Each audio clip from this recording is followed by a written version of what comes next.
What's up, Jammies? Welcome back to another episode of Ricky's Ram Jam, presented by Barefoot Wine. What a fun, exciting win over the Raiders at SoFi on Sunday, 20-15. There's only a little time to reflect because TNF and the Vikings are upon us. Marcas Grant from NFL Network will be joining me soon. But first, we have to do the coin toss. So this week, I need you guys to weigh in at the game on Sunday. I met an awesome fan who said he loves this part of the show, all the way from Montreal. Shout out. It was really great to meet you. Okay, so here are the two options. Option number 1 is a Cooper Kupp touchdown. It will feel so good to see that again under the bright lights at SoFi. And option 2, another Rams defensive takeaway, either a fumble recovery or an interception. Comment below what you think is more likely to happen for the coin toss, option 1 or 2. Joining me now is a fantasy editor and analyst for NFL.com. He's also on the radio. It's Marcas Grant. Marcas, you're doing a lot of different things right now. Yeah, probably more than the law allows, between all the stuff at NFL Network, being on Fantasy Live, doing the NFL Fantasy Podcast a couple of times a week, and doing some part-time fill-in radio at ESPN 710, which is the radio home of the Rams at the same time. So a little bit of everything. Kind of got my fingers in a whole lot of pies right now. I love it. It's so good to see you. We were just talking off air. There's obviously a lot of exciting things happening with the Rams, but I want to look back. It's a short week. You know, we have 2 home games in 5 days. So the Vikings are coming to SoFi for Thursday Night Football, but I want to look back at the Raiders. It was a big win. The defense was doing some work over the bye, and it really showed when they came off of it. What do you make of the performance from this young, hungry group?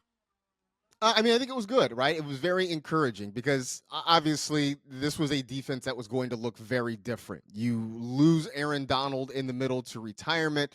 They make the trade where they ship out Ernest Jones just before the start of the season.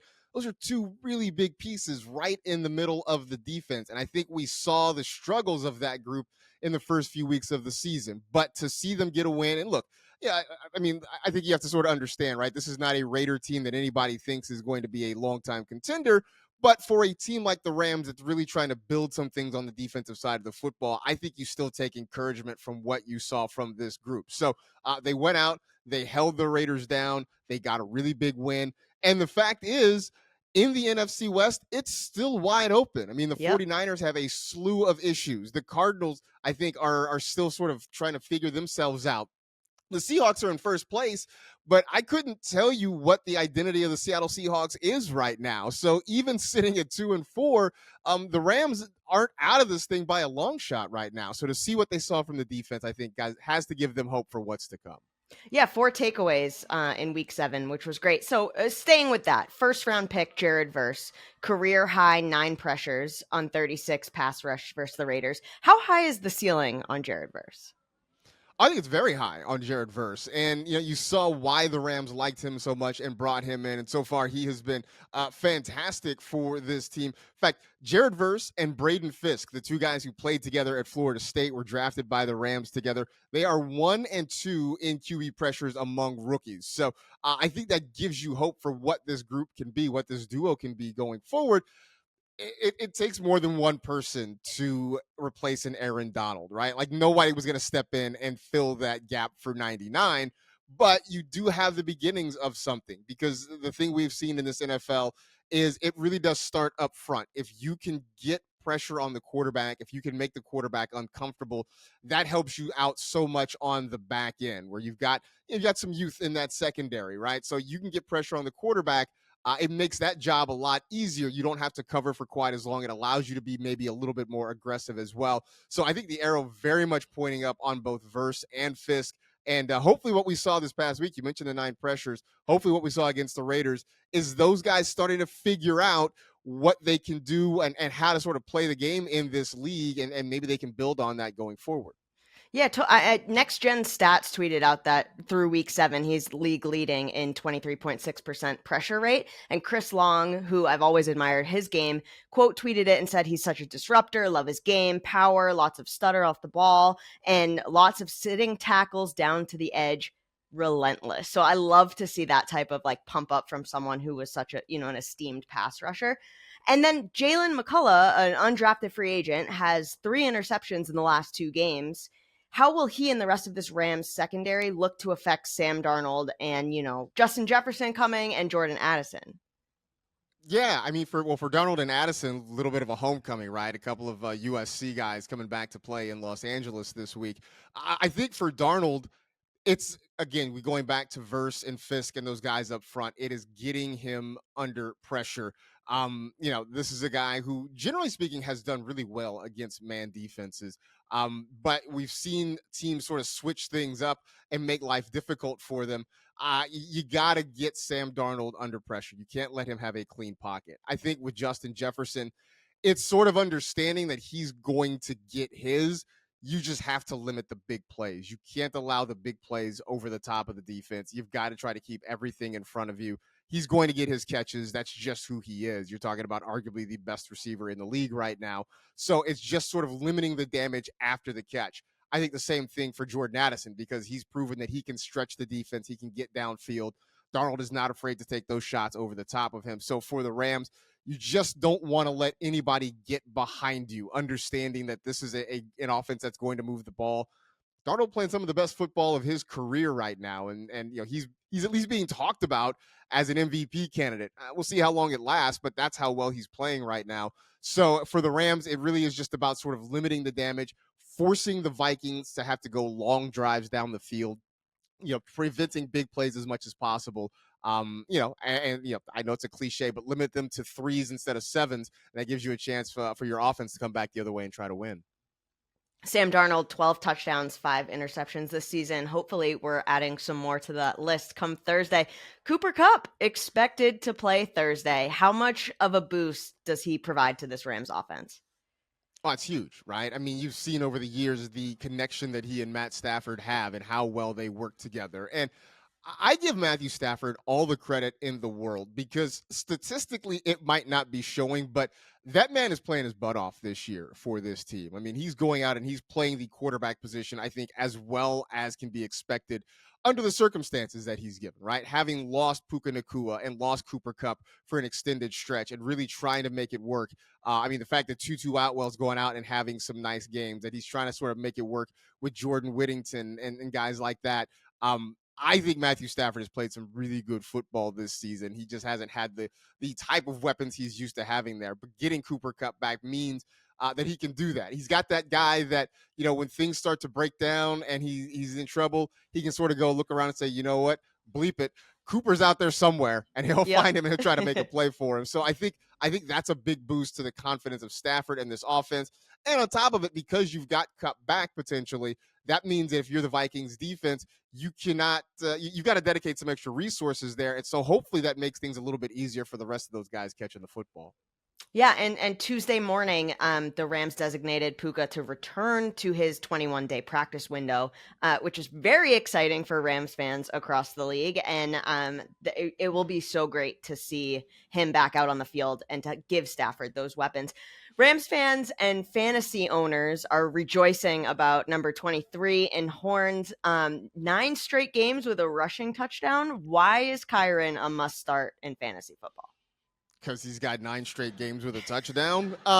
Look, I want to use this opportunity on this forum to issue a public apology for doubting Kyren Williams. Thank you. I'll take it. I'll accept it on behalf of him and Rams fans. I looked at Kyren Williams this year, and it wasn't so much that I didn't think he was a good player, because obviously what he did last year was amazing. I didn't know that Sean McVay was going to lean on him as heavily as they have this year. I saw the Rams go out and draft Blake Corum, coming off a national championship at the University of Michigan, thought he was a good player, and realized that, look, there's a thing about believing in draft capital, right? The Rams spent a higher draft pick on Blake Corum than they did on Kyren Williams. Sometimes that means something. This year, it hasn't. The Rams obviously know what they have in Kyren Williams. They've made him into a true workhorse running back.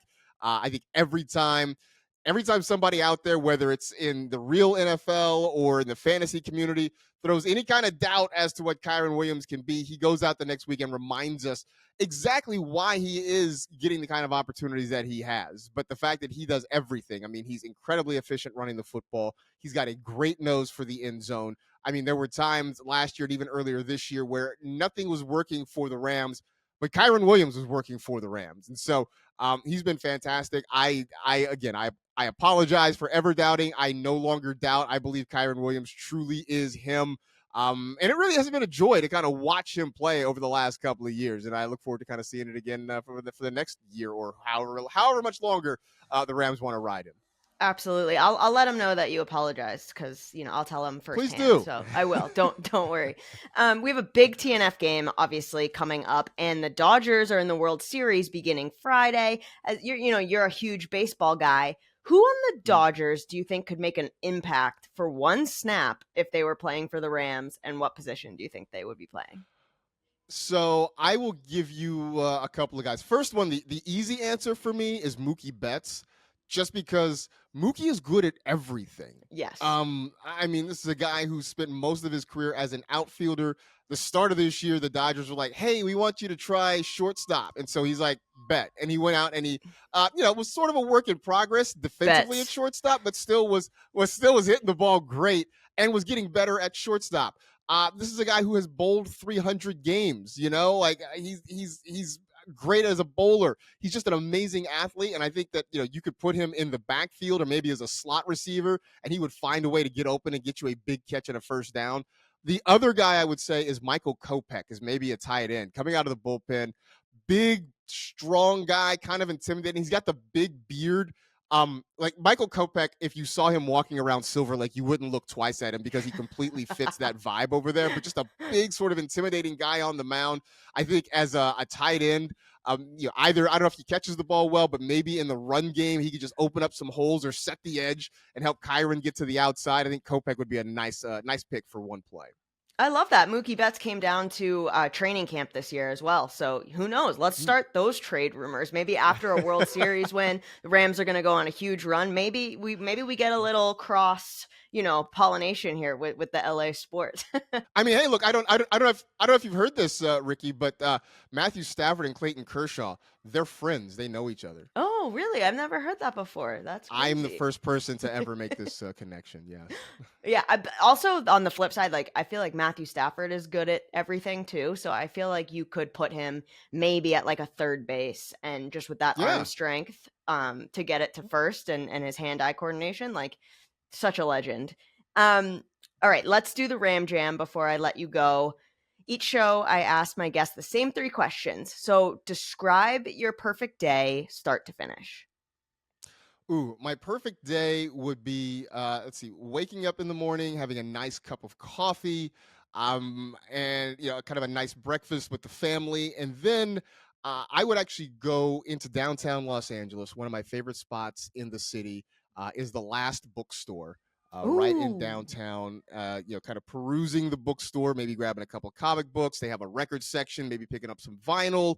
And then from there, it's a short walk over to the Grand Central Market, grab something to eat for lunch, some kind of street food or something like that, have a nice lunch, and then if depending on the time and the weather, maybe a quick stop at the beach and have a beer over at the beach for a little bit. And then, back home to crash on the couch watching a terrible sci-fi movie.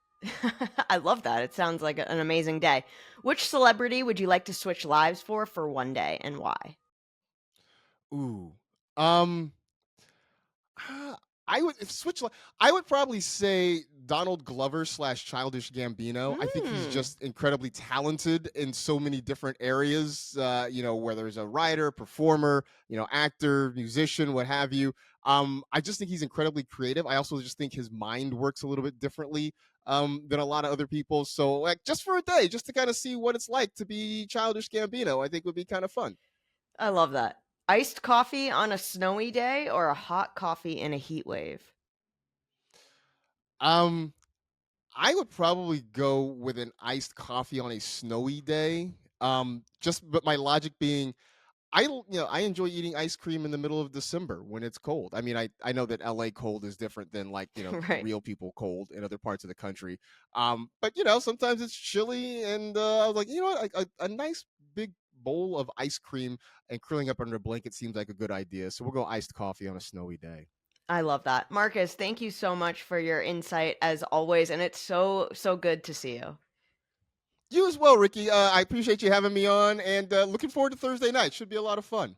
There he goes. He is right. Thursday night is going to be a ton of fun, and we can't wait to see you at SoFi Stadium. It's going to be an exciting, exciting game. There's so much to look forward to. And wow, what a short week. I can't believe we're already here. You guys know what to do. Let's ram it.